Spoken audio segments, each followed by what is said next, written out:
guys, thanks for watching the Trunk Tales. Don't worry, Nona and I will be back very soon for He's Wrong, She's Right. But for now, this is an advanced preview of our new show, The Trunk Tales, with myself and Grimzy News. Check it out, get subscribed, and we will see you on both channels very soon, I hope. And I do want to say thank you guys for supporting those of you that have stayed channel members on He's Wrong, She's Right, even though we haven't uploaded in several months. We do appreciate your support, and we are coming back. We will have a lot of great content for you guys, and it should be coming very soon. So enjoy this episode of the Trunk Tales. And if you're not subscribed, go check it out. And if you're new to the Trunk Tales, or if you're watching the Trunk Tales as it comes out, go get subscribed to our other channel, He's Wrong, She's Right. All right, guys. Thank you very much. Have a wonderful week.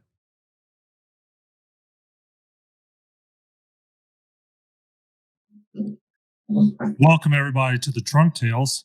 I'm your co-host, or one of your hosts, Andrew. My co-host, Grimzy, is here with us as well. And our special guest today, BX on X, also known as Becca.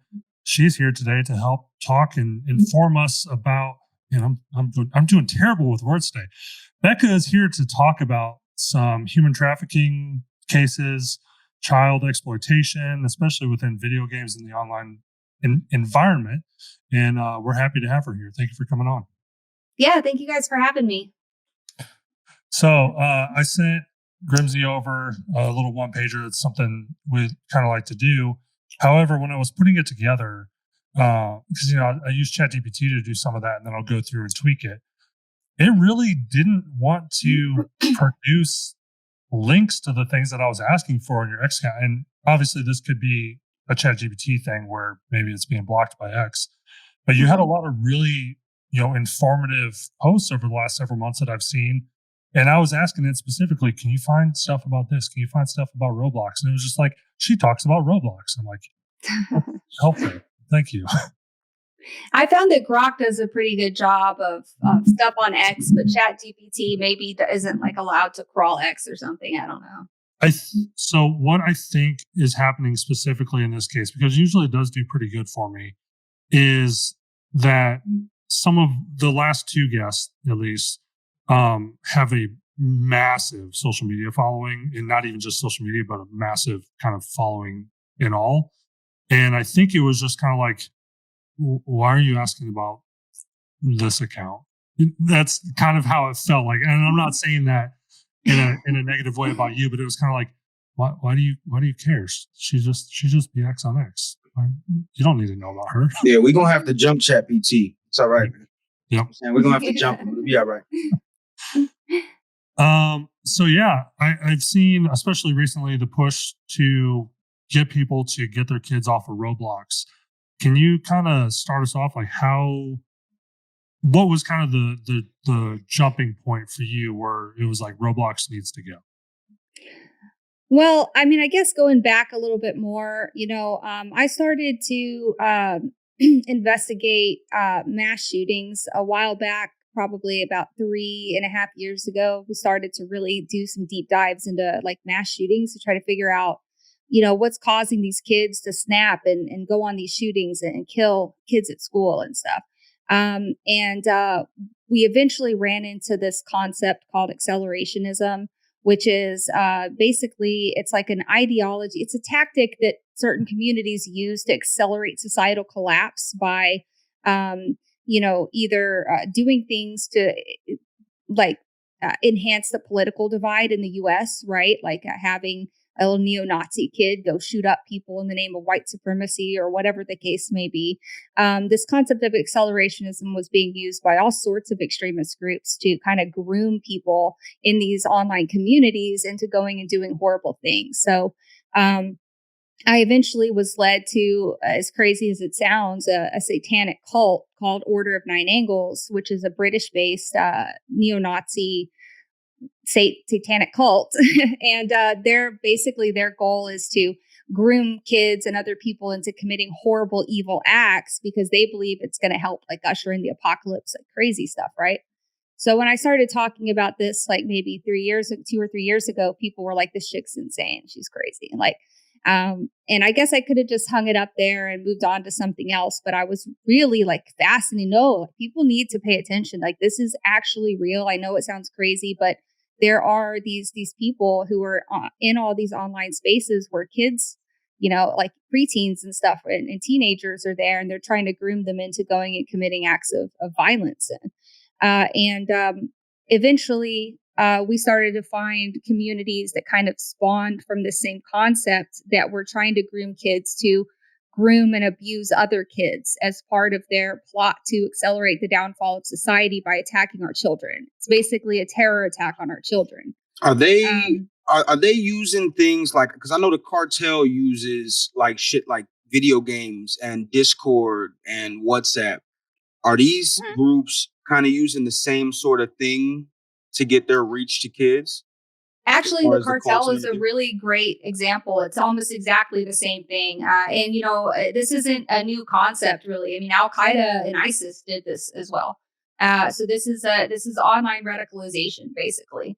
The difference between the cartel and maybe this, what I've termed the term I coined is satanic accelerationism. When the government finally started to acknowledge this about 6 months to a year ago, they coined the term nihilistic violent extremist, NVE. Okay, whatever. Right. But for me, they were satanic accelerationists, right? They believed that by spreading all of this evil and by grooming kids using the same strategies that the cartels and ISIS use, that they could corrupt our youth and destroy them and get them to basically destroy our country from within. They're basically making foot soldiers out of kids online, and that's exactly what the cartel and ISIS did. It sounds to me like so when we were in Iraq and Afghanistan, and even going farther back than that, the term that was always used was that we're trying to win the hearts and minds of the people that live there. We're not trying to eliminate them. We're not trying to make them a 51st state or territory or whatever. We're trying to win hearts and minds, and it didn't work. But it sounds like, and it seems like, they're using our playbook against us better than we ever did against them. Oh, yeah. For sure. You know what? I really don't know what it is with the government naming shit that doesn't pertain to what it actually is to make it sound better. Right? Like, well, yeah. Let's call it what it is. Like, I like how you coin it, right? But when you start adding in these big ass words and giving it an acronym, like, no, first of all, nobody knows what the fuck that is, right? Most of the people, and I think this is a big problem with how we're going about it. Like, even in just politics, right? Because in politics, they go after the elder section of people, right? These people are going after the youth, the future of what's to come. And I feel like that might have a big kind of reaction in how it's going to progress more than anything. Because the elders, I mean, they're towards the end of their life. These guys are kind of attacking the youth. Is that right? Is that something that they're doing better? Is that why what they're doing is working? So going back a little bit, when I first coined this term, satanic accelerationism, there was a lot of pushback because, it's not surprisingly, the Satanists from like the Church of Satan, right, were coming out and blah, blah, blah. We don't agree with all of this and whatever. So there's a political thing that has to do when you mention Satanism in the U.S., people shut their ears. They do not listen. I could talk for hours about, the conspiratorial like stuff behind that, about how that was all set into motion intentionally, but I digress. If you go to the UK or Australia or Canada, where they're dealing with the same group, it's an international threat, terror threat. They have no problem calling it Satanism. So it really seems to be a very uniquely American thing that we want to shy away from all things Satanism, right? But when we found these online groups, that they weren't just like provoking terrorism, terror attacks, and mass shootings, they were also kind of behind the scenes influencing this cyber criminal network that's known as COM, or it's short for the community. And this is a cyber criminal network that's been around for years and years. There's a branch of this that cyber criminals, they can do hacking, Bitcoin mining, they can do like doxing and swatting, and there's the arm that does extortion. So they call it extortion com. And out of this online community that would basically extort kids into doing horrible stuff or sextort them, right? By like getting compromising sexual content and then, basically telling them, if you don't continue to give me the sexual content, we're going to SWAT your house or, we're going to kill your family kind of stuff. And so we found out that there was a new group of this splinter of this community called 764. The 764 network was actually founded by a 15-year-old kid back in 2021. A 15-year-old kid from Texas started this group, and it basically it metastasized into this crazy satanic pedophile network that we see today. And a lot of it, there's a lot of adults in there also that have been getting arrested, but a lot of it is kids abusing kids and being provoked to abuse other kids and being groomed to abuse other kids. And so we found this community that was linked to the Order of Nine Angles cult. And we started focusing all of our efforts there, our investigative efforts there. But now, for the longest time, I was getting inquiries from the UK, from Canada, from Eastern Europe, or Western Europe, rather, to looking to me as a subject matter expert, which was crazy to me. I was like, wow, like there's really not a lot known about these communities. In fact, the stuff that I've published is some of the only stuff out there. And now fast forward to 2025, the State Department, the US government coined the term nihilistic violent extremists.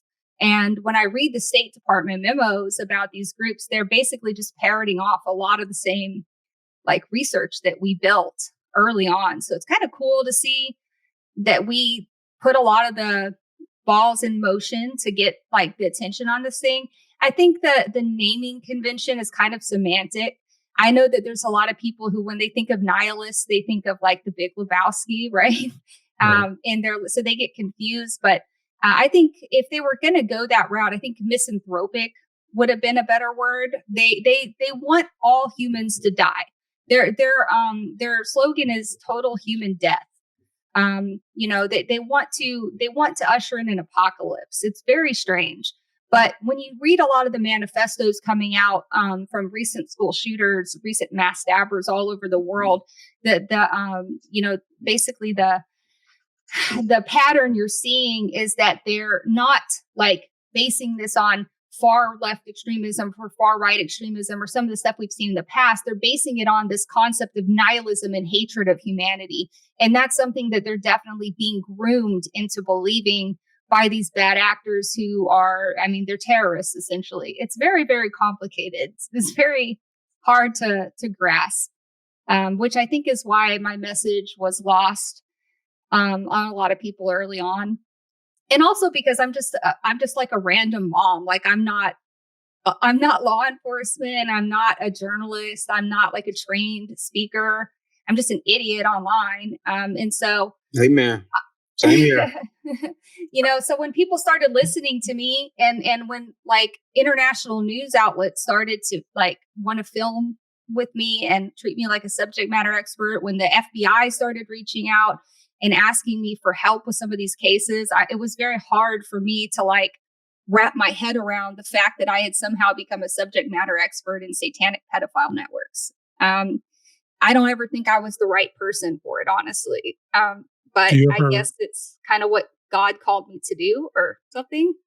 Do you ever feel like people ignore you because there's too much noise? And what I mean by that is, you have the conspiracy theorists that run around, right? And they try and lump a lot of realistically unrelated things together. But there might be a little bit of, oh, this happened. There's a little bit of overlap, but they're not truly related. So now people are like, I don't care about video games. Video games have been bad forever. There's always been chat rooms. Why would I care about this new problem? Do you feel like that noise is what stops people from really caring? I think they do care now. I think initially it was more of like they didn't believe what we were saying because it sounded so crazy. Right. One of the most vindicating moments of my entire life was when Dan Bongino came out on Twitter and said, hey, we need to inform the public about this thing called 764 and this group of terrorists who are going around and exploiting kids using video game communities. And I was just, and then after that, ABC did a feature that they featured me in, and that's when the FBI came out and announced that they had 250 investigations opened into the network. And that every field office in America had at least one 764 case being worked. So that's when we realized, like, wow, well, a lot of people were like, holy shit, like this chick who we thought was crazy for the longest time, it seems to be correct, And I think that they do care now that people are like, okay, this isn't crazy, it's real. Now they're looking to me and looking to other people and saying, how are these guys targeting kids? And we're telling them they are targeting your kids because your kids are unsupervised on the internet. It doesn't matter how old your kid is. It doesn't matter how good of a home that you have, how stable your family is. This isn't something that's exclusive to bad parents, right? I really have fought hard to get rid of that stigma because this could happen to anyone. Right. You have to really be proactive and talk to your kids. And when they're younger, they just should not be able to download any kind of app where they can interface with the public. I mean, for example, the biggest, most obvious example is Roblox, which is the most popular child's game in the world, right? And that game is based around the concept of your kids run around little fake communities and talk to strangers. There was, for the longest time, there was this idea that like, oh, they're safe because they're in their room, right? But parents were unaware of sextortion, extortion, and grooming and child exploitation that was going on, and all the horrible things that were happening. And now I think that our message to parents is that, like, if your kid is able to chat with a grown-up or anyone that you don't know on the internet, it's no different than going and dropping them off in the busiest part of downtown area and leaving them by themselves. They are in that much danger.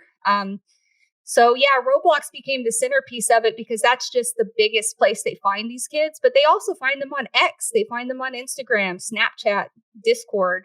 So anywhere that your kid can message strangers is a serious risk. And I think also what was hard for people to wrap their heads around is that we're not just talking about like they're getting nudes from your kid and, threatening them, which is horrible. Like this is like the worst thing most people can imagine is that happening to their child. And there's astronomical suicide rates among kids who have been extorted like this. And unfortunately, we've been proxy to some of these suicides and had to see them and talk to the parents. It's tragic. But in addition to that, which has been going on forever, that's not something new. The 764 network is extorting kids. It basically becomes a competition among the 764 members to see who can get the kids to do the most evil thing. So we're seeing them torturing and mutilating animals, pets, arranging the pets' bodies into satanic altars, cutting themselves, cutting the names of their abusers into their bodies, and then painting on the walls with blood. They're trying to convince the kids to kill themselves on camera. And, it becomes a contest to see who can make them do the worst stuff. And I think a lot of people, like their brains kind of shut off at this point because they can't imagine something that evil. Right. And that's the kind of stuff that I've been immersed in for the last year and a half. It's been hell. So it's, for myself at least, I grew up in the days of AOL Instant Messenger and all those little chat rooms and Yahoo Messenger and all that stuff. And my parents, I think, so they weren't as technologically inclined as I was. So I just kind of had privileges on the computer, admin privileges. I would install whatever I wanted. I remember making a little floppy disk. It was a little cracked disk that you could take to a friend's house and put it in their floppy drive and steal their AOL Instant Messenger password and then log in from your house and pretend to be them. So I've been, technologically inclined and savvy for a long time. And now I work IT and web development and stuff.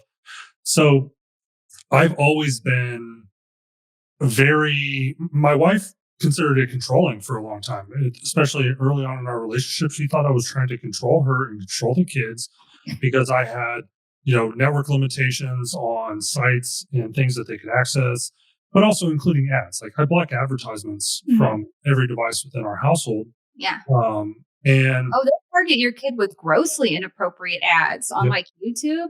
Yep. Like my kid was seeing ads for like for pro-abortion stuff. Yep. And I get really random stuff. So I also work in marketing. So periodically I disable it for myself so I can make sure that on my clients, whatever platform that we're trying to set up, that whatever is working correctly, because in order to use the tools to produce the advertisement, you also have to unblock that platform, at least per device or temporarily, to be able to observe and make sure that it's working correctly. So she finally has come around to it, because I think in her mind, I did sound like, the conspiracy theorist, because she wasn't familiar with it. But other parents have started saying, I don't let my kid do this. I don't let my kid use this. Is there another way that my kid can communicate with yours safely?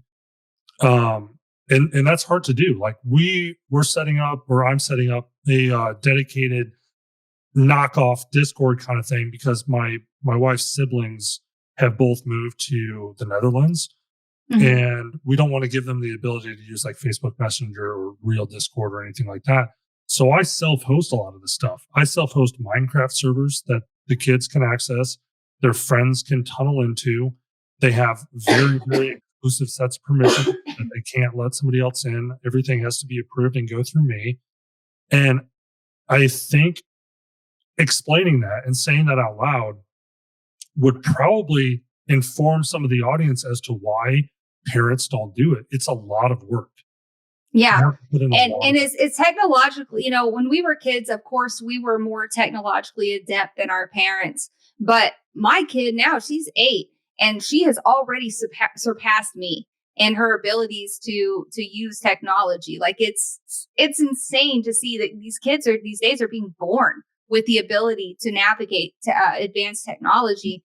And so there's definitely an issue with, and it's great for you because you've been this kind of tech person your whole life, but that's not the norm, right? Most parents are not as technologically savvy as their kids, and for that reason, we see an issue with technological illiteracy among parents, leading to these kids being able to kind of bypass parental controls, hide, like they have burner phones and other devices that they're doing this on, they're hiding. And we also see these predators, these child predators, who have become very good at, after they start grooming a child, they are giving them explicit instructions on how to hide it from their parents and how to avoid it. They're teaching them how to bypass parental controls. And so, parental education has always been my number one thing that I want. That's my goal, is to educating parents. Because, without knowing any of this is happening, I mean, the average parent does not stand a chance. I would just say it like that, because I see a lot of people. This is one of the things that get pushed back online. Well, where were the parents? Wasn't it just the parents' fault? Well, no, we still need to arrest the pedophile. So I don't really understand the point of that argument. But also, and some kids don't have good parents. We have to protect those kids too. But also, even the kids that do have good parents, I've talked to many of their parents, and they're devastated. We thought this could never happen to us. The second that you start thinking this could never happen to me, you're putting yourself in a very dangerous and complacent position, right? Every parent has to be vigilant. As much as you think you trust your kid, there are several things that parents need to do. Number one is, if your child's young, you should have complete control over their device at all time. But once your child gets older, to the teenage years, and they know about sex and they know about all of these things, you need to start talking to them about online grooming and extortion, and what to do if they're ever in a position where their nude photos land in the hands of a bad actor. You need to have that kind of trust and communication with your child, that they know that you will always advocate for them.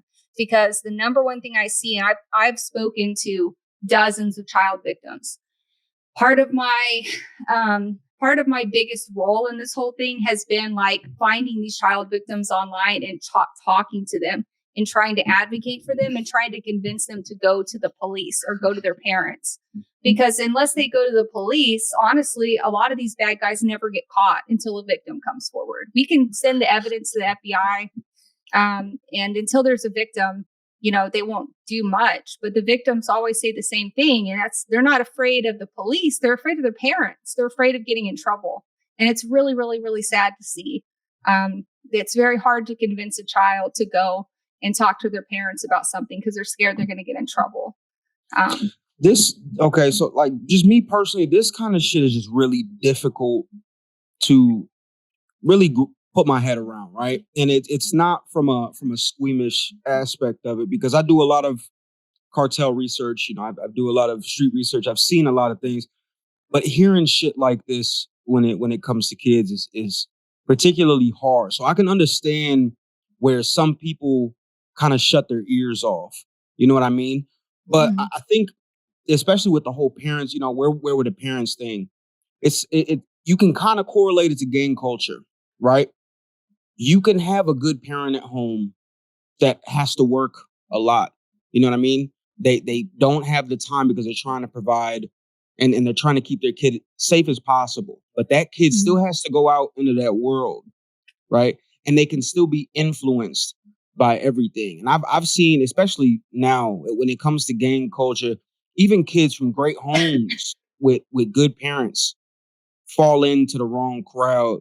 And it's got to be even easier for these. I'm going to say bad things on here, for these kind of people that go after kids, because their mind is still growing. Go ahead, Drew. I was just going to say, very similarly, had a conversation, and it wasn't about this at all, but it rings true in the same way, with John Malecki. If you guys are familiar with him, he used to play for the Steelers, big YouTube channel. But he was talking about community. He's like, guys like us, he was talking about he and I, how we don't go out and drink anymore. We'll go out, we'll spend time with our friends. We might end up at like a brewery or a winery or something, but we don't go to the club. We don't go looking to make new friends actively all the time, because we're no longer searching for community. Whereas you have these kids where when they're already involved in something and they like it or they enjoy it, for example, our youngest plays football, our second youngest is a cheerleader for the team. They found that community. They enjoy playing those things because they made new friends. They have people that they are experiencing similar things with, that they can communicate with. And that, just like when we were growing up, our parents always said, I put you in this or I put you in that to keep you out of trouble. It's the same kind of thing. Fundamentally, it's all the same thing. Everyone's looking for a community. Is that community going to come from video games? Is it going to come from a gang? Is it going to come from something productive? Right. And this is just, this is the same for adults too. This is just a human psychological need to belong and to have communities. And so what we do find, by and large, in these, communities that exploit kids, is that they are targeting kids that are already feeling like rejects, feeling maybe they're gender confused. That's a big one, a real big one. Maybe they're already kind of into self-harm. So in addition to seeing kids on gaming platforms like Roblox being groomed, we also see there's these communities on X that are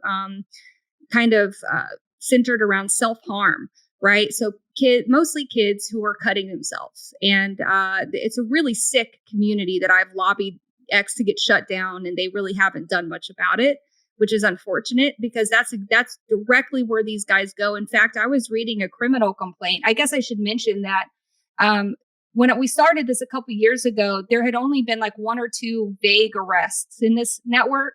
And now there's been dozens of arrests, and some of them have been very high profile. I remember Dan Bongino and Cash Patel tweeting out a couple of months ago that they had caught the two leaders of 764. And that both of those people were adults, and they're both awaiting, they're both in the court systems. There's been a lot of arrests, but a couple of them had written manuals on how to train other predators on where to find kids and how to groom them. And the very first step is to go to a self-harm community on X or Instagram and find a kid who's already cutting themselves and emotionally having a hard time. And then that's the easiest kid to groom, right? Same thing in Discord servers when you put them in places that say, oh, you don't know your gender. Oh, you think that you're, whatever. Oh, come into our community and we'll validate you. And your parents are bigots and everybody, no one else understands you except for us. That's another great way for them to kind of selectively apply these like psychological need for community and validation. And so we do see that happening a lot. I even see this happening with adult communities. How many of us have seen these weird parasocial online groups that act like they're best friends with each other when in reality, you don't know who that person really is, right? And I, unfortunately, I see that happening. And still the same thing. A lot of times when you really dig into who the people are who are more likely to fall into those harmful groups, they're neurodivergent. You've got a lot of people who are kind of maybe borderline autistic or maybe just kind of socially maladjusted types, for lack of a better word. Those are the people who are more likely to fall into these harmful communities and be so enamored with the feeling of community that they get themselves into big trouble because they get led around, right, by the nose by a bad actor. Yeah, it sucks. So I'm just like, a lot of things are going through my head because I think back about how, I was on the internet and the access that I had, and that informs a lot of my decisions on things because I know the tools that are available now make that even easier. Back in the day, at dial-up internet, you're not talking with somebody in, India or something like that. You're talking to somebody probably pretty local to you, which in reality, at that point in time, was very dangerous because now I've befriended somebody who can come to my house. I haven't befriended somebody across the world who's telling me to do something. I've befriended somebody who could drive up. I could make a mistake. They could either find my location or I might be dumb enough to give them my location. They'll pull up in my driveway and abduct me or whatever, rob my parents or whatever, because kids like to brag about things. Oh, I live in this. Not even just bragging. I mean, no one is really anonymous online. Right. Almost everybody can be found. And this is especially true for kids. They tend to have worse like OPSEC, right? They're not doing things to protect their identities. They're not using strong passwords. They're vulnerable to social engineering and to hacking. And so one of the first things they do while they're grooming these kids is they try to either hack them or socially engineer them for their personal information that they can then use to extort them. Because if they don't, because the next step is saying, I have your nude photos and I'm going to send them to all of your family and friends if you don't do what we say and kill your pet on camera. Or they'll say, we know where you live and we're going to SWAT you. We're going to call the cops and we're just going to do SWAT attack after SWAT attack on you. And they do carry those out. They do SWAT these child victims. So the kids who are being victimized by these groups are usually terrified to come forward. That's a big challenge we have because, they're afraid because they're being threatened. It's not just like, man, I don't want to come forward because I might get in trouble. It's also, they told me that if I told anybody, they were going to destroy my lives and leak my nudes. So a lot of my work with kids has been trying to talk reasonably to them as an adult who's not their family member, who they can talk to and who can try to reason with them that this can be fixed. This can all be fixed. Right. It feels like the end of the world to these kids, but it's not. We can help them. And, by coming forward and being really, really brave and coming forward, and going to the police, they could save other kids. And we've been able to get through to a few kids, get them to go to the police. And in some cases, that's led to big high profile arrests. So that's the biggest thing that I can think of, for me is just trying to talk to these kids. I've gotten to the point where I'm like offering to talk to their parents. Like, what if I talk to your parents or write them an email and explain to them how, like, this is such a brave thing for you to do and they shouldn't be mad at you. I'm doing everything I can to convince these kids to come forward. And it's really heartbreaking stuff. But it's just tragic. I kind of wonder, and actually, I want to make a comment. I made a post about this the other day, and you guys probably didn't see it. But separately, I kind of wonder why, especially because it's not only kids that are affected by a lot of this stuff, the same tactics are used on like our parents and grandparents. My dad emails me and forwards me stuff all the time. he'll get a lot of times something legitimate, but it'll be from a third party, like a bill from a hospital visit or something. He's like, it says I need to click this link. Is it safe? And he sends it to me before he does it. He only does that because he has the experience of my grandpa falling for scams. And he knows that I can tell him whether it's safe or not. A lot of people don't have that in their life. I kind of wonder why we don't have like a DARE kind of program where somebody, an authority figure, doesn't necessarily even have to be the police, just somebody comes in and explains to whatever age range of kids, rather than don't do drugs. Hey, here's how to be safe when your parents give you access to these kind of things. Here's what to look out for. Yeah. And like 2 years ago, that was one of the main things that I was saying. Why isn't the American government talking about this? Why aren't they putting people in schools to talk about this? Why aren't there more awareness? Public education programs, in my opinion, is the best way to prevent kids from becoming victims, because the parents, the kid is the first barrier to entry. Because if the kid knows better, the kid doesn't get exploited, right? Second barrier to entry is the parents, because kids do dumb stuff all the time. Even the smartest kid in the world does dumb stuff, right? And so those two, getting kids and parents the information they need is super important. Well, what we saw over the past 6 months or so was the new FBI under Dan and Cash really started to make this like their number one priority. Like, we are catching these bad guys, and we are also starting public awareness campaigns and going and educating schools and educating mental health counselors and educating parents. And so we have seen a really big push for like more public awareness, which has been one of the best things I think that I've seen so far. It's like, I really do feel like they're at least trying to raise public awareness about the stuff now, external to us or to me, because I was the only one kind of talking about it for a while. It was very isolating time for me. Yeah. So the post that I made, I specifically, and it had just occurred to me when I was going over some stuff, and I was like, why haven't I seen any of these, like the moms against whatever? And my post specifically said, why haven't we seen any of these groups, moms against everything people hate or everything people love, talking about what's going on with this stuff? It feels like either those groups no longer exist or they don't care. So, and I'm going to be like really frank about this. From the beginning, when we started to do this research into these like harmful online groups, and this is way beyond what I've discussed with you guys. We've been involved in some very strange investigations into crazy, creepy websites that are objectively really awful and evil, right? And early on, I remember saying, this research is going to be used to push censorship, right? And then we started to learn about the UK's online safety bill, which actually was using one of the websites that we were talking about for the longest time. That was like their golden horse. That was what they were using. See this website? This is why we need to enact, digital ID requirements and mass surveillance. And, like the FBI is trying to get backdoors into Telegram. And they do this all under the veil of child safety. But I don't believe they really actually care about the kids. I really do think that this is just a push for them to try to erode our digital privacy rights.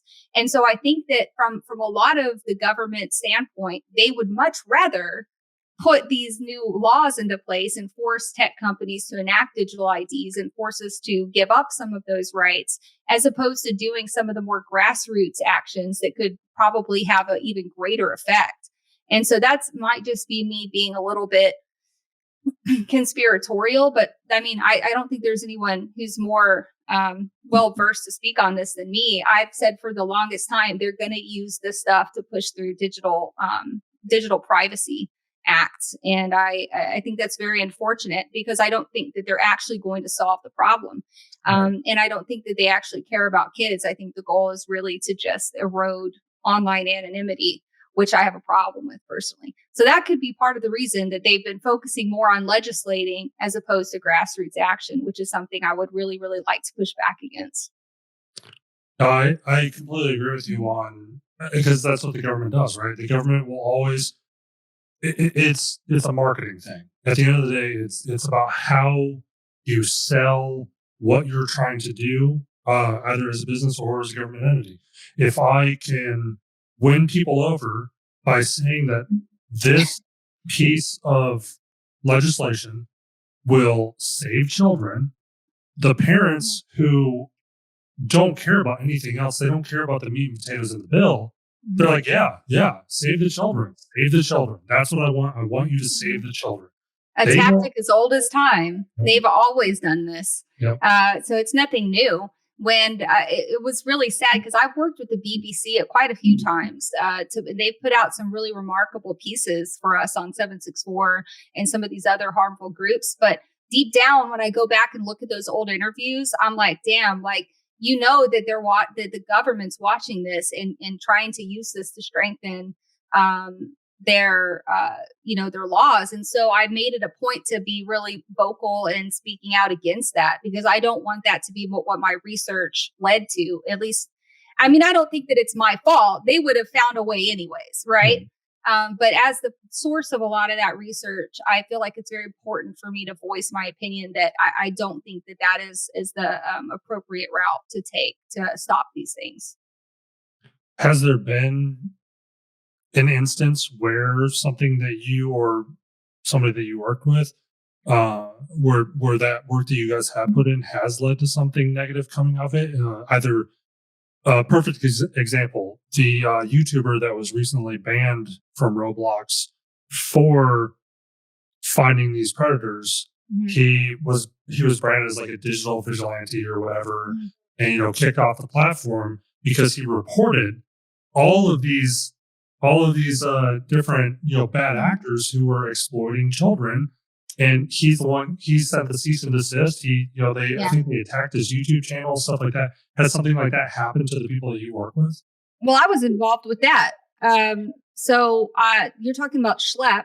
I started working with Schlep a few months ago, probably back in like June, I guess, because we finally started to see so many of these 764 members in Roblox that I was like, let's connect with these Roblox catchers and see if we can collaborate.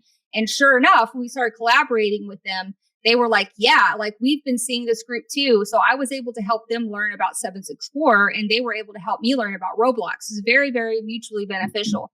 So while all of this was happening, we found this, I won't go into too much detail, but there was a cult that was created by the 764 network where they were basically getting kids from a certain Roblox community and convincing them that there was this God that was going to help them respawn. And it sounds crazy, but kids are, kids are very vulnerable to this stuff. And so we really made it a mission to push this out into the mainstream, and all these YouTubers started making videos about it.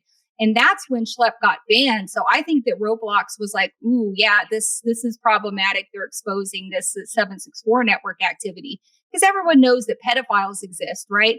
But when you start talking about 764, let me preface this by saying 764 is designated by the DOJ as a tier 1 terror threat. So they're basically up there with ISIS, right, in terms of how serious the government treats them. So a company like Roblox is going to be a little bit more concerned about bad press around that than they are about normal predators. And so I'm not surprised that they took action against Schlep when they did. But and he was going through a really hard time, poor guy, because he's such a genuine person. And he does more than just make content. I mean, we were behind the scenes doing all kinds of legwork trying to identify some of these 764 members so we could tip them off to the FBI and get these pedophiles arrested. So he's not just a pedophile catcher. He was doing real work, and I can attest to that personally. And after he got banned, I remember telling him, hey, man, keep your head up because everything happens for a reason.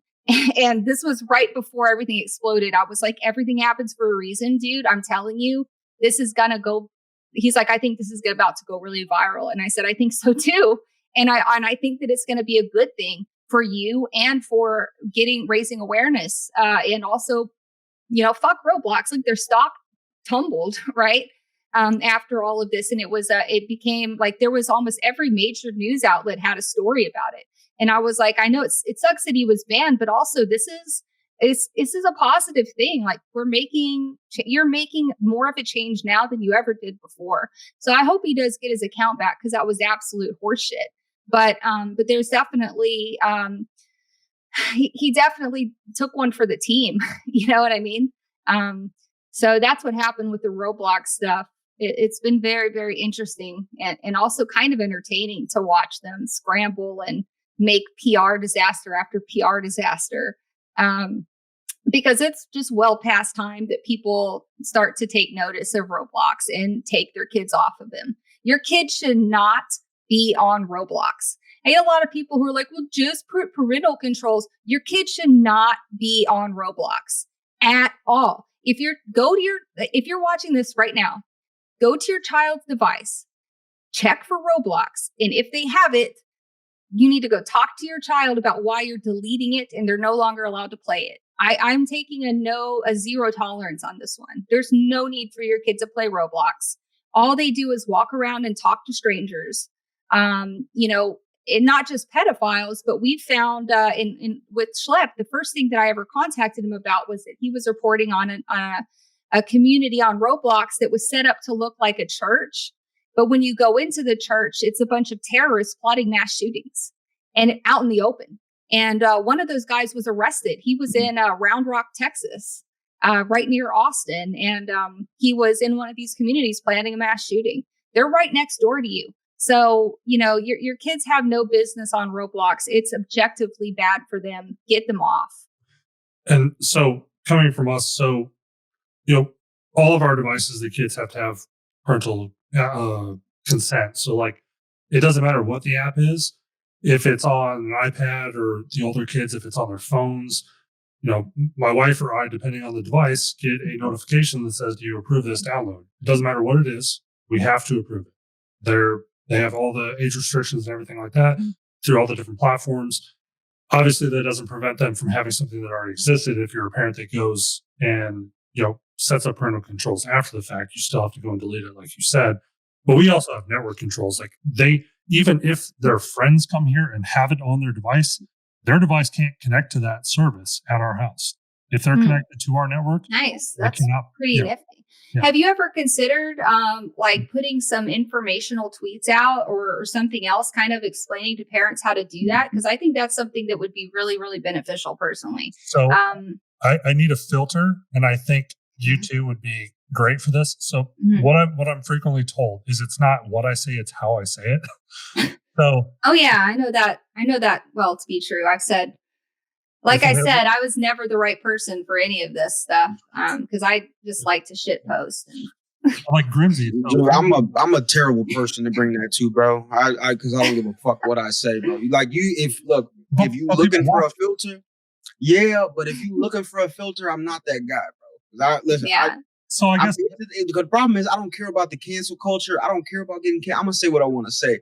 So filters aren't really me, but let's listen to it. I'm gonna try to help you. So I shouldn't call it a filter because I don't mean like taking what I'm saying and making it more palatable.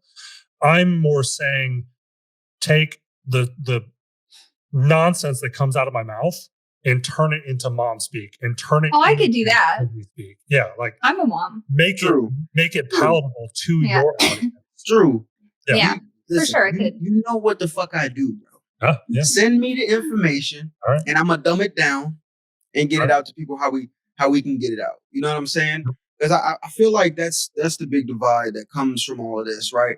And that's kind of how I got the whole start on politics. I was able to take politics that are confusing as shit that took me forever to understand, and then I'm able to bring it to people who don't really understand it. And this right here, I would say, is even more important than pushing politics. So if you have like a step-by-step or, tips and tricks, you just like you send me everything else. You send me this shit and I'll push this. I will push this 100 times before I push politics. So I actually do have a Substack article that I will send you. It's free, and it's a parent's guide to figuring out if you're number one, warning signs that your kid is being exploited online. warning signs, things to look out for. And then it goes into ways to talk to your kids about this kind of stuff and to prevent it from the parents. Not as much of a technical standpoint, but there's some technical stuff. I would love to send that to you and let you look at it and dumb it down for parents. Like, hey, if your kid's talking to people, if they're acting like this, if they're doing these things, you need to look out because they could be being exploited. I think that that's something that would be really, really helpful. And I would love to take it. I've been really quiet in this episode, but I feel like it's just, to me, a lot of this is new information, right? Mm-hmm. And the more I hear it, the more it pisses me off. So and the more and more I get pissed off, the more and more I try to figure ways on how to disrupt networks like this and educate people so they don't get it. So my brain is kind of, it's just turning right now. Because, I've kind of been shying away, getting a little bit away from politics and talking about other shit. And shit like this, I feel like, and I know people love I know y'all love the politics shit that I do. Like, I get it. But some shit is more important than politics. So I would definitely love to get the Substack. I would love to try and educate people in take your information that you've put all this research and heart into and finally get it out to people so that they can understand it. Me personally, I don't have kids, right? So like Roblox, I don't even know what the fuck is. I don't know what's going on with Roblox. But most of the people that watch me have kids. Most of my demographic is not younger people. It's kind of in the middle there.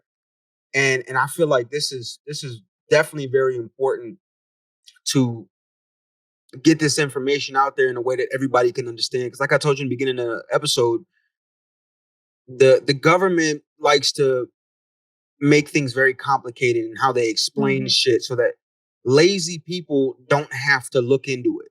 Yep. And I think it's done on purpose, right? When the more you complicate shit, the more people don't want to look into it anymore. So that's definitely something that I've kind of taken on as a shtick. So I definitely want to pursue this a little bit more and kind of get more information on it, because this shit right here, there's not much out there that really fucks up my head and makes it to where I'm not present, when I'm not present in this kind of setting. And this kind of shit does. So I definitely want to get to that. I even get it. I've been, like I tell people all the time, dude, I'm like, for the longest time, I just went so hard. We were just talking about this before the show, where you were saying like, oh, well, I saw some people saying like accusing you of like, oh, well, you're just a grifter, just doing all this for clicks. And I was saying, man, if I were out for clicks, I sure as would not have been screaming off the rooftops about this to nobody for 2 years, man.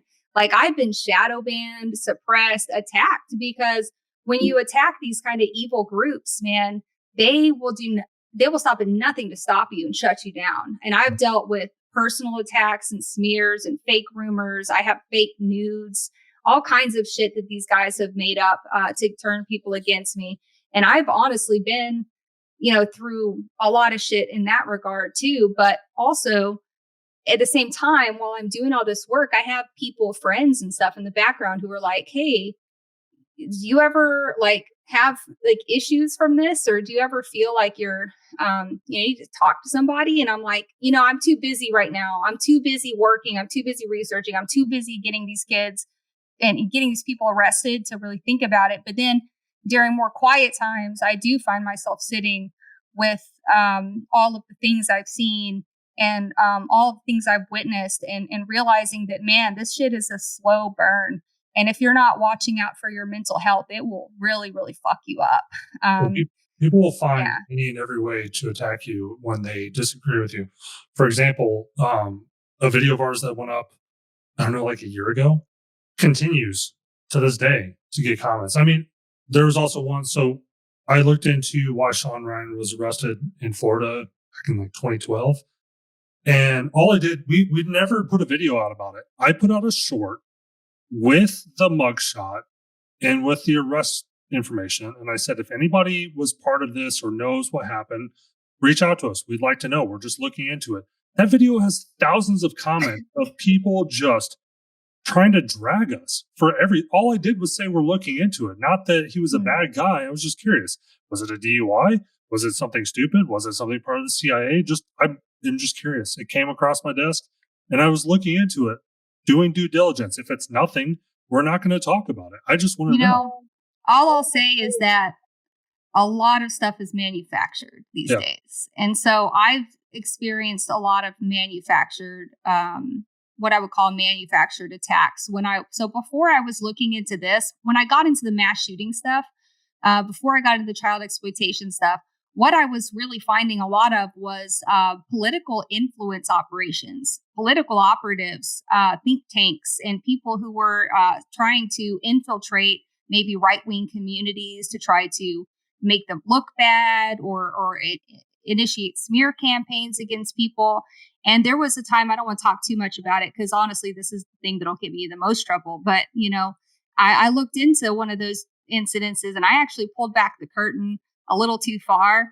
And I was like, oh shit, these people were like, you're in trouble. It was like kind of scary. I was like, okay, there's like a whole layer behind the curtain of people who are manufacturing narratives and astroturfing stuff. And I'm not saying that's what happened with your case, but I've seen it so much that it's almost really, it jumps off the page at me now when I'm looking at something on Twitter. I'm like, this isn't organic. This is something that's manufactured. And when you kind of understand how that kind of stuff operates behind the scenes, it's spooky. Yep. It's creepy. You start to get creeped out. And I think that, I poked a lot of bears, not just pedophiles, but I poked a lot of other bears too. I might have gotten too close to some of those things at some point, and before you know it, there's like this rumor going around about me or, whatever. Even some of the people who aren't necessarily political operatives, but, another layer of this that I haven't really talked about much, but this Order of Nine Angles cult, the people who are associated with this group some of them are terrorists, like serious ones. Yeah. And some of them are connected to foreign terror organizations. And, I was very careless with that at the beginning. I remember like a year ago, I found one of these guys in the right-wing gun space. And I tried to go to people privately and say, hey, this guy is like bad. Like this guy is really bad, right? But of course, all these people have this, no, that's my online friend. And I would die for this man who I've never met. And I'm like, dude, this guy's a terrorist, bro. Right. And eventually I got a lot of attacks, and he started a lot of rumors about me, and it got real ugly for a while until people started to realize, no, she's right. This guy's really, really bad. And so eventually they realized I was right and it worked out, but I still have like several people who really hate me from that time because they felt like I was attacking an entire group when I was just trying to attack this one person. But yeah, no, some of these guys who are connected to this group are very, very serious. And it's very important to listen when someone's trying to tell you about a bad actor in your community. Even if you don't necessarily believe them right offhand, at least keep it in the back of your mind that like you don't really know any of these people who were your mutuals on Twitter. You don't know them, right? This guy should have been more obvious, I think, to people. But yeah, now things got really hot with that. I can't really talk too much about it. But they've been trying to kill me for a while. So I might know who you're talking about, or another very, very similar person. There was the what's his name? Draven or whatever. Do you know what I'm talking about? He said that he was a U.S. Army veteran or something like that, and it ended up that he had like failed basic or something stupid like that, and he was pushing Russian propaganda, as a U.S. Army veteran living in Texas. Yeah, I think people are starting to wake up to that now that they're seeing these accounts that are like AI slop, like from India and stuff, and it's becoming, but that's the more obvious examples, but there are some that aren't that obvious. There are definitely foreign plans all over the place. You got to be careful.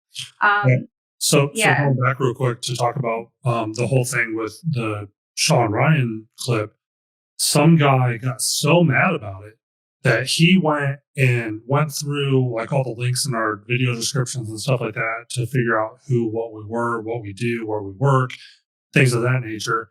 And he went and reached out to my wife's boss with manufactured screenshots of comments, things that never happened, and made this whole thing look like we had some back and forth with him where like we're terrorists and Nazis and all this other nonsense. And he emailed her, the first mistake that he made, he emailed my wife's boss with his real email address, and her boss forwarded the email. I took the email address out of it, and out of the headers checked it wasn't proxied or anything like that. But I tracked this guy down. It did not take me very long. And I produced all of the counter evidence to show my wife's boss to be like, this never happened, first of all.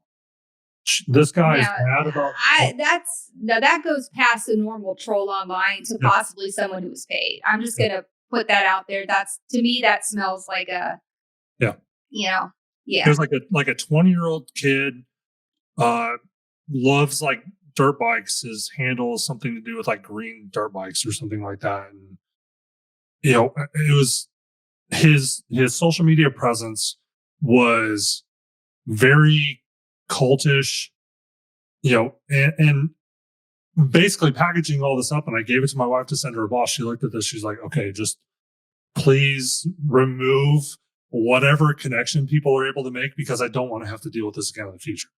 Yeah. I mean, like I said, that almost everybody can be found with enough research and enough effort and enough time. I've been, since I started this, like I said, that guy that I did call out in the right-wing gun space, they have tried to solicit people to kill me. So that's all very serious. Obviously, can't talk too much about it for reasons. But in addition to that, some of these 764 members are very dangerous in that they have targeted me as basically their number one enemy. And so, I get death threats, rape threats, threats that they're going to come kidnap and kill my kid. They're going to torture and kill my whole family. Swatting attempts, basically nonstop swatting attempts. I'd always say, like, it's only a matter of time before, like, luckily they haven't found my real address yet, but I've still had to deal with police a lot, and because of other people live in those places, and things have been really, really difficult for me personally. And then, like you said, and you also get the people who, maybe something I said got just misinterpreted. A lot of times there's misunderstandings online, or I rub someone the wrong way, because I can do that. Okay. You don't really have to have a reason not to like me. Okay. I am a very opinionated person, and I say things that I believe, and I say things that I have evidence about, and I stand behind those things. And so, a lot of the stuff that these guys have produced, fake rumors, and like there is this rumor that terrorist started, that I had gotten kicked out of the shooting sports for like trying to like sleep around with a bunch of guys, like crazy stuff that no one would believe except for the people who are just really trying to find a reason to hate me. But yeah, no, I've been personally attacked so much. And in addition to all the threats and harassment I get from these criminal pedophiles, it all becomes a lot. It makes me, like, lately I've really started to wonder if it's maybe if I should retire soon and kind of just pass the torch to someone else. I know we've made a lot of progress. The FBI is actively working on this. The mainstream media has been talking about it. The awareness has been raised, and I think I've made a huge difference. And sometimes I start to wonder if maybe it's time for me to, take a step back for my own personal safety and mental health. I think it's unfortunate that the danger has become so real that you would even have to consider that. Very, very real. Well, here's the thing too, is, we talked a little bit about, how anybody can be found. What people don't understand, and what I didn't understand until I got into, the crowds that I'm into now on X, is that not only can anybody be found, but it's very fucking easy. Yeah. It is extreme. Like, you know, I have some guys that I consider, you know, my guys on X that specialize in certain things, and them putting me on game to how easy it is to find somebody's front door with minimal, and I'm talking minimal information. Yep. It's that's another thing I don't think people realize, that your digital footprint online is very easily manipulated.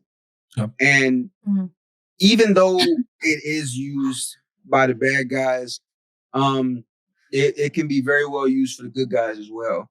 Yeah, that's true. I mean, with the 764 network, what we're finding it in, like for average user on X, the older you are, the easier it is to find you, period, no matter what you do. But some of these 764 members who are younger and very, very technological savvy, man, we have a really hard time finding them. Some of them are easy. Sometimes they slip up. If you monitor these bad guys long enough, they screw up and share their Snapchat location with the victim on accident. We actually caught a guy that way and got him arrested, which was actually kind of humorous when you look back and I found the guy who's been extorting me, and it's like a little Snapchat avatar with like headphones jamming right on his Google address, right? Yep. But that's rare. For the most part, a lot of these guys, and I guess I should have said this earlier, but you know, the 764 network, as well as the general satanic accelerationist landscape, is an international threat. So a lot of these bad actors live in other countries. It's a lot harder to find and prosecute somebody when they live in Serbia or Russia or Brazil. Well, Brazil's actually come a long way, so I'll take that back, and I'll give a different example of like, you know, anywhere in Eastern Europe is going to be really hard. We found people here who live in Iran, you know, Syria. How are you going to catch these guys? We have one of the most prolific 764 members of all time who lives in Libya. These are the people who end up being way more untouchable. And that's why the 764 threat is a lot more scary and dangerous, because some of the people who targeted me with harassments and threats, especially recently, we know they don't live in the country. But these people would stop at nothing to kill me and ruin my life. And I think that lately it's become more and more apparent that the longer I stay here, the less safe I am. And yeah, it's gotten really out of hand lately. I don't want to talk too much about it, but it's been really a nightmare. Like, in a lot of ways, I'm just ready to try to. Okay, I think, and it's hard to hear that you suffer so much from it, right? Because, and it's usually the people doing the most good in this world that end up taking the brunt of shit, and it never falls on somebody who wants it. So it's extremely tough, and I feel like a lot of the problem comes from like what happened with the catcher on Roblox. What's that dude's name? Schlep, right? So a lot of it comes from this like anti-vigilante type of culture, right? Where we're looking at guys who are doing good in the world, and because it's not by the standard of, you know, what's the right way of going about something, they're looked at in a negative light. And the problem is, when you can't get things done doing it the right way, sometimes the wrong way cancels that out. As far as it being hard to catch some of these people, you know, it falls into, most of the time it has to be done by the law, right? Yeah. True. So, but you know, the law listen to us, you know. One thing that's kind of crazy, I haven't really talked much about, so I haven't really done a lot of podcasts lately, but like after the FBI opened all these, you know, they announced they had 250 open investigations into these people. It was, I found out the hard way. Like, I had filled out a cyber tip on something threats I was getting. Somebody was making very specific actionable threats to me. They had an address they thought was mine, but actually belonged to someone else. And, you know, they were threatening to go in and shoot up that address. So I had to file an FBI cyber tip. Well, when I did that, and I put my number in there, all of a sudden I started getting calls from field offices all over the country. And just in the past like 3 weeks, I probably talked to 7 different FBI field offices because now they have my freaking phone number. Yeah. And, they're calling me and trying to get my help. Like, what information do you have on this guy, that guy? And I'm like, holy, this is like way too much. Like I had to go talk to the FBI here where I live and say, hey, this is too much. Like and then they told me, well, the thing is that you've been filing cyber tips on these guys for a year. And at the beginning, you were one of the only ones. And now, unfortunately, you're going to have to testify in some of these federal cases. And then again, I was like, fuck, I'm like so over my head. Like it just became way more real in the last few weeks of understanding that not only is this not over for me, but like it's about to get harder in a different way, Yep. It's just been weird. I'm just a mom. I like to think I'm just a normal person. I don't really feel normal anymore, like in my real life. I've dealt with a lot of personal consequences, social consequences with my family. So yeah, I've definitely sacrificed a lot to be here. So it kind of irritates me when people will say like, oh, you're doing this for clicks or you're a grifter or something. And like, man, dude, I've torpedoed my fucking life over this. Yeah. So I don't know why I did it. I guess just a personal mission because I saw, like Grimzy said, I just saw some shit that really made me mad. And I guess no good deed goes unpunished, right? Yep. That's how I feel with a lot of things. I do want to say though, kind of a little snippet for any parents or anybody watching this, 3 actionable things that you can do like right now that are pretty simple and, to use some military terminology, they're user level. Most carriers, so like your cell phone provider, carrier, whatever, has a setting or have a setting. And if they don't, you can probably reach out to them and figure it out, to lock the people that can contact your children via call or voice and text to ones that are in their contacts and that are synced to an account. For example, and that's actually the default. If you have an Apple account for your kid, you set it up for your kid. That's actually a default setting. So I do a carrier level, and I know you can do that as well. So I have all Pixel devices for myself and the kids. My wife's the only Apple user in the house. But it not only does it protect them from predators, it also protects them from getting weird spammy calls and texts. They might click on a link or answer the call and give up information about their parents that they shouldn't be. The next one would be to take the device information, everything from, your ISP's provided device. If you have third party, networking equipment, routers, whatever, and all of your devices like your TVs and your phones, your tablets, and your computers, and go to your favorite chatbot and say, how with these things do I prevent my kids from accessing these services that I specifically do not want them to access? And it will give you a rough idea. It might not always be right out of the gate. You can ask additional questions and follow up things and things like that, but you're not going to do anything that's going to destroy or potentially brick a device. So that's the second actionable item. The third is go to Google Maps and all the other map services. They all have the ability for you to request to have your home blurred from Street View, and it is permanent. It is never reversible. Nobody else. You can also have images of your home removed from Zillow. Yep. Because another thing is, Zillow has pictures of the inside of your home they can use to say, oh, look at the carpet, look at the wall, look at the light. Yeah, this person lives at that address. So definitely do that too. That's a big one. Yep. And like I said, those are 3 things that you can do right now without anybody else's help. And you can take what I said, you can Google what I said, you'll find the links. I'll try and provide the links for some of these things, like specifically the form to request remove. And you can give it any reason. It doesn't have to be a legal reason. You can just say, I do not want people to be able to see my home on Street View, and they will blur your house. And like I said, it's permanent too. The only downfall is that anybody can do it to anybody's house. They don't really look into it. So you could do it to your neighbors if you wanted to. They can't stop you, but I don't see that being a detriment. if you're describing, or if you're telling somebody, hey, I'm having a birthday party, come to my house and give them the address. The address is probably on your mailbox or somewhere on your house. They're going to be able to find you. They don't need to see what it looks like to do that. But Grimzy, any other questions? How can not just us, but how can people help?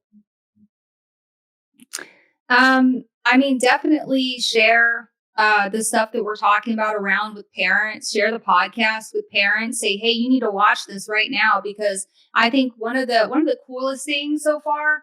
I always say, like, man, I wish that the people I've helped were as loud as the people who hate me, but that's just not the way the internet works, right?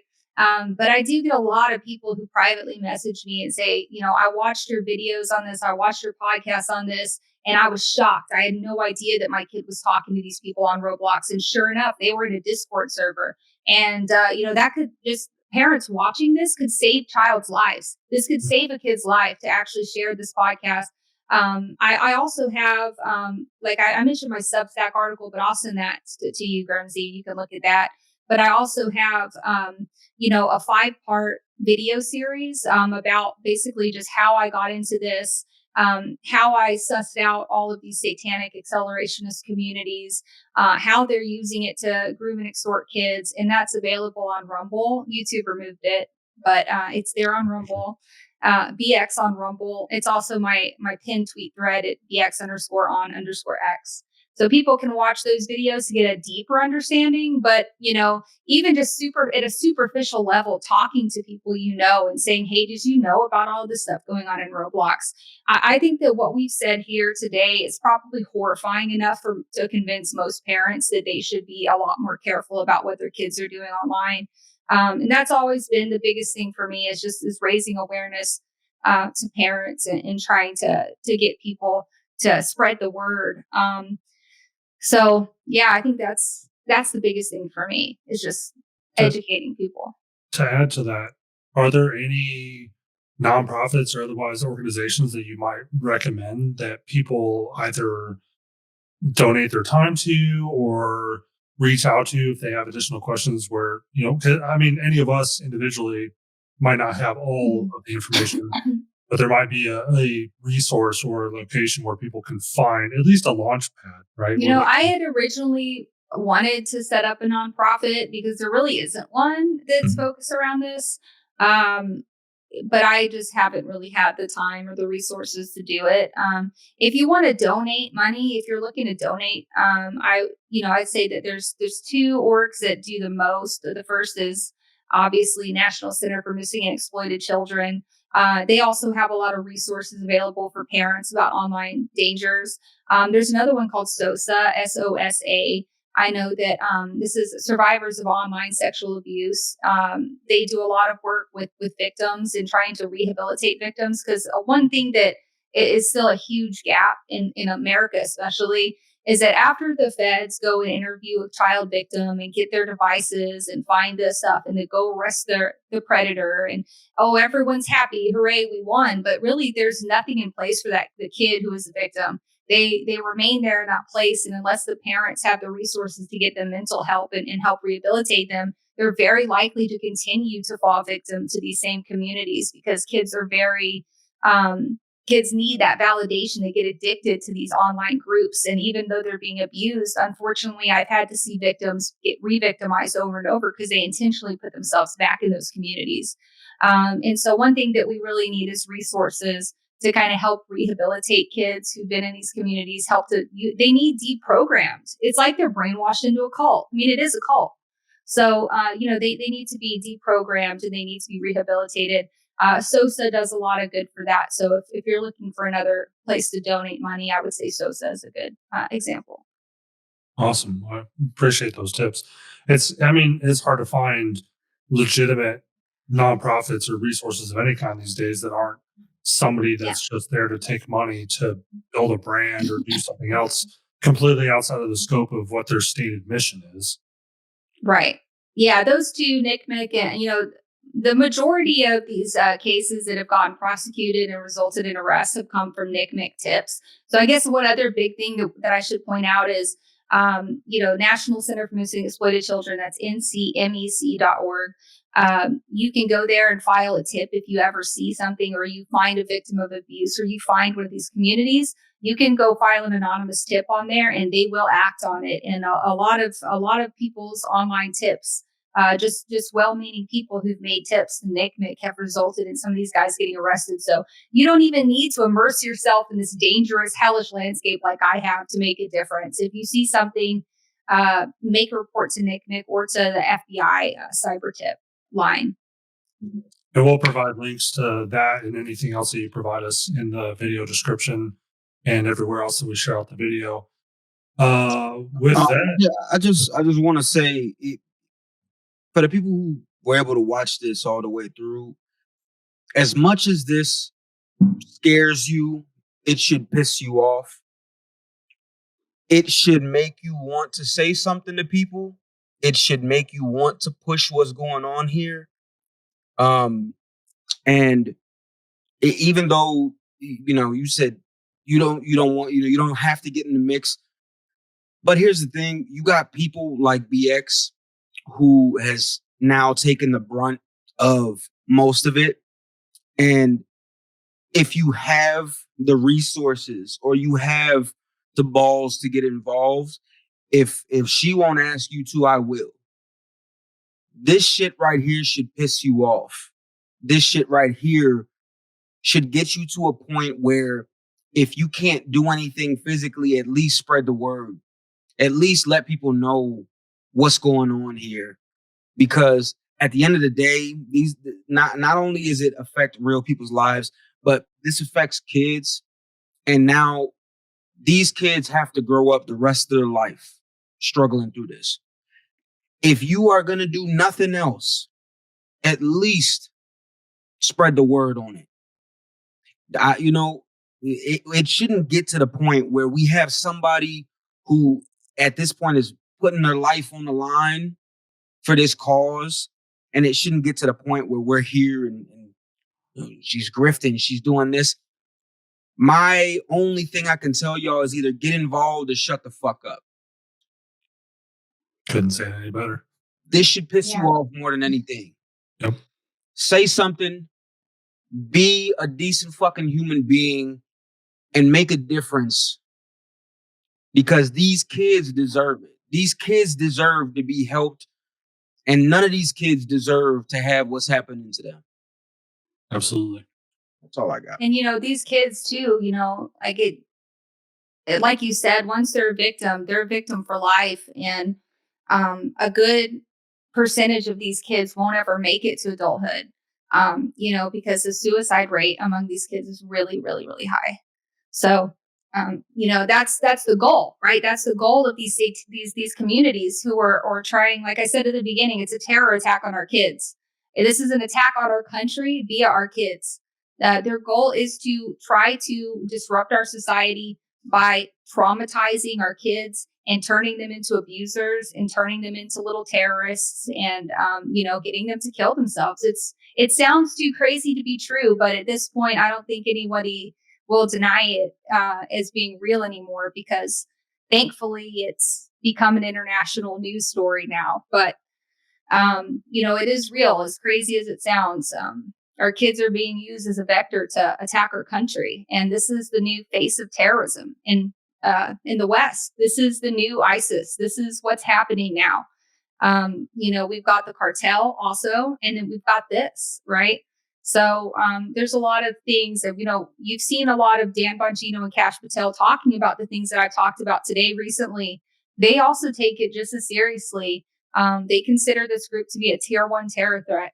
So really keep that in mind when you're thinking about how serious this is. It's not just a group of pedophiles. This is even worse. If there's something worse than pedophiles, which sounds crazy, but that's what this is. Fully agree. Absolutely, man. BX, thank you for coming on and letting everybody know what's going on. I'm sure there's a lot of people who don't know what's going on, me included. So this is gonna help a lot of people. Yeah. So as always, man, love, peace, and chicken grease. And this was the Trunk Tales. We'll holla at y'all. Thank you guys for watching. Trunk Tales! Trunk Tales! Trunk Tales! Grimzy, Bacon Father! Trunk Tales! Trunk Tales! Trunk Tales! Grimzy, Bacon Father!